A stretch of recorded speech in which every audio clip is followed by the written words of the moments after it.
So, what else? Tingnan pa natin. Mayroon ditong presence ng water sign, Cancer, Pisces, Scorpio, fire sign, Aries, Leo, Sagittarius. So, ito guys, kung meron kayong mga pinagsisisihan, no? Last year, ibig sabihin kung meron kayong mga mistakes na nagawa, mga failure, mga losses, parang bibigyan kayo ng chance ni universe para maka-recover dun sa mga losses mo, makabawi ka dun sa mga nawala sa'yo, dun sa mga failure mo.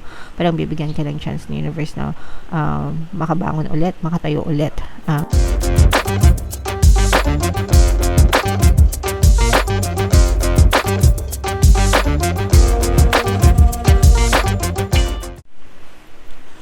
Hello guys, hello Libra, welcome back to Pinoy Pixie Tarot. Ang pamagat ng episode natin for tonight is first half kapalaran para ngayon January 1 to 15 para sa Libra, Sun, Moon, Rising Sign, and Venus. Unahin natin tong deck na to guys. Ito yung mga paparating sa'yo or mga pwede nyong ma-experience ngayong January 1 to 15 mga kapixie. So, kung ano na lang yung makaresonate, take that message kasi hindi lahat ng mensahe ay magre-resonate sa inyo. So, for some of you guys, meron tayong stubbornness energy. Ibig sabihin nito, matigas ang ulo guys, hindi nakikinig. Pwedeng ikaw ito guys, or pwedeng another person sa buhay mo na matigas ang ulo. So, kunwari, may mga anak ka, pwedeng yung mga anak mo matigas ulo, hindi nakikinig sa'yo, asawa mo hindi nakikinig sa'yo, magulang mo, ganyan. O kaya naman, pwedeng ikaw din ito na matigas ulo mo, hindi ka nakikinig. Kaya ka napapahamak. So, yung mga ganun, mga kapiksi, okay? Kung ikaw ito, baka pwede kang makinig, di ba? Sa ibang tao, mga kapiksi, or kung sila naman yung matigas ang ulo, subukan mong intindihin kung ano yung pinanggagalingan nila, bakit sila ganun mga kapiksi, okay? And subukan yung makipag-usap ng maayos. So, yung next message naman natin, ito guys, ibig sabihin nito parang natrap kayo, no? Hindi kayo malaya, natrap kayo, pwedeng natrap kayo sa isang tao, bagay, sitwasyon na nega, na hindi nyo alam kung paano kayo makakawala. Pwede rin naman sa mga emosyon nyo, no? Pwedeng trap, kumbaga hindi pa kayo naka-move on. Yun yung ibig sabihin nito. Kumbaga parang pwedeng may mga nangyari in the past, tapos paulit-ulit nyo pang naiisip, paulit-ulit nyo pang iniinda yung sakit, yung lungkot, ganyan. So in short, hindi pa naka-move on. So, in terms of moving on guys, syempre kayo lang yung makakatulong sa sarili nyo, mga kapiksi. And syempre advice natin palagi, let go and move on. The harder you let go, or the longer it takes time for you to let go, mga kapiksi, mas lalo kang mahirapan. Nasasayang din yung oras nyo, nasasayang din yung panahon nyo, guys. Alright? So, 2026 na, kung meron na kayong mga kailangan i-let go and mag-move on, gawin nyo na para hindi na kayo mag-suffer ngayon taon. And, ito naman, this is a promise of love. This is harmonious relationship, mga kapiksi, no? So, sa mga single, pwedeng may makilala kayo, or maka-experience kayo na may magtatapat ng pag-ibig sa inyo, mga kapiksi. Kung kayo naman ay currently in a relationship na, ibig sabihin tinutupad ng person nyo yung pangako niya sa'yo na love and connection, mga kapiksi. So, this is harmonious relationship, guys. Okay? Alright. So, yeah. Comment down below if naka-resonate kayo dyan. Ito, guys, i-main-main nyo na to sa comment section, mga kapiksi. So, shuffle natin to guys. Hanapin natin yung energy ng Libra. Habang sinashuffle ko to, panoorin nyo muna yung video natin regarding sa ating paano mag-manifest ng abundance video course. Kapiksi, sawa ka na ba sa mga struggles at hirap sa buhay mo?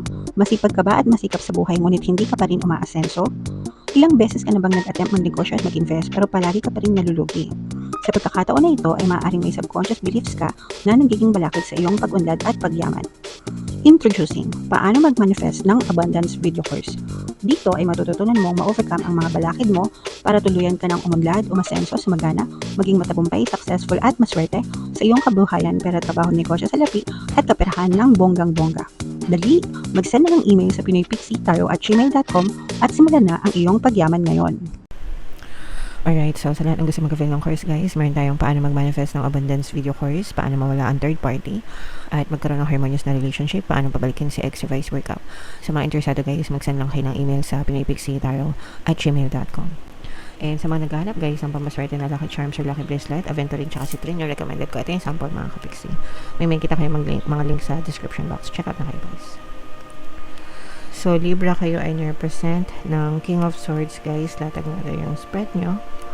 So, ito yung negative. This is both negative and positive, guys. So, unahin natin yung negative. Ito lang naman yung nakikita natin na negative. Ito yung sinasabi natin na matigas ang ulo, stress, toxic, mga kapixie. Pwedeng natatrap kayo sa sitwasyon na to, guys, no? Na very stressful, very toxic na sitwasyon.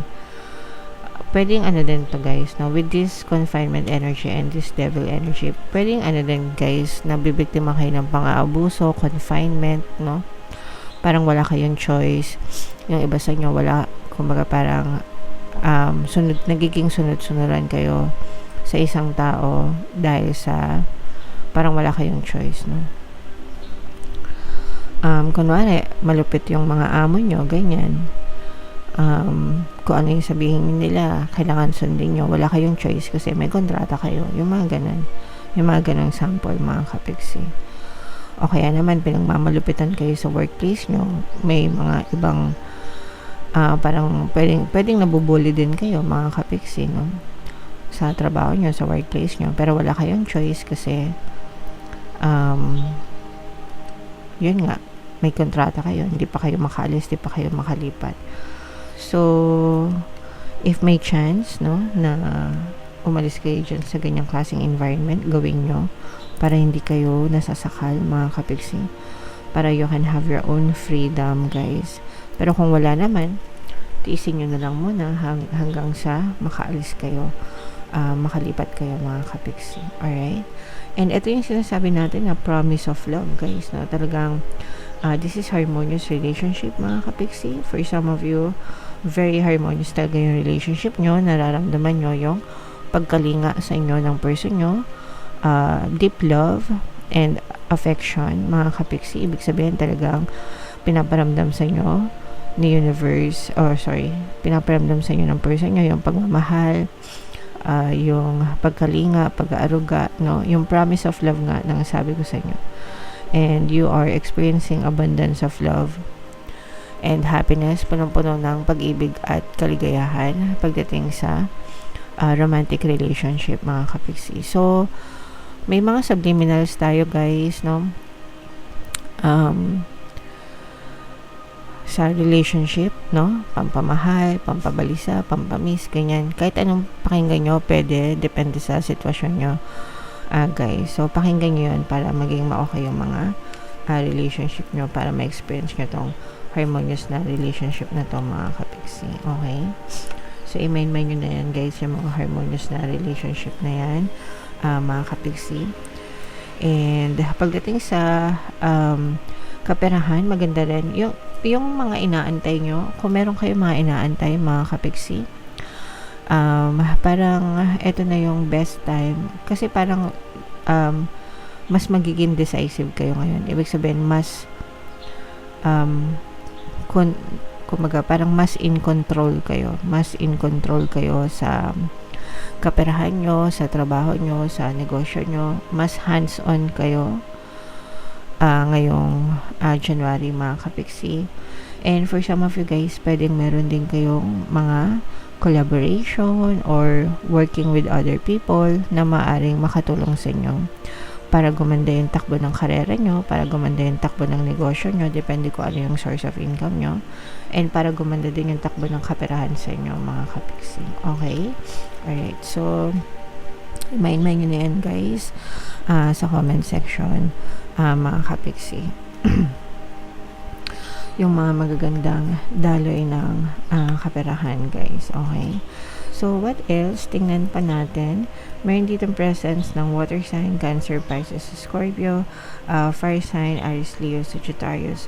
So ito guys, kung meron kayong mga pinagsisisihan, no, last year, ibig sabihin kung meron kayong mga mistakes na nagawa, mga failure, mga losses, parang bibigyan kayo ng chance ni universe para maka-recover dun sa mga losses mo, makabawi ka dun sa mga nawala sa'yo, dun sa mga failure mo. Parang bibigyan ka ng chance ni universe na makabangon ulit, makatayo ulit, mga kapiksi.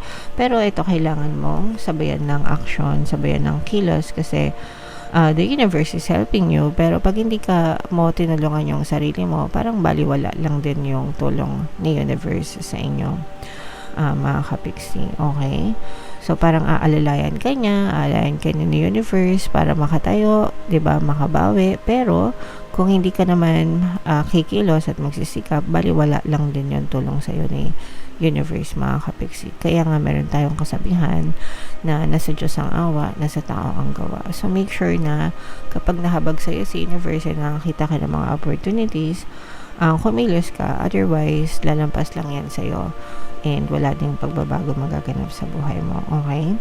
So ito guys, imay-imay mo na itong mga chance na makabawi, chance na maitama yung mga mali, no? Chance na maging ma-okay ulit yung inyong pamumuhay, mga kapiksi. Alright?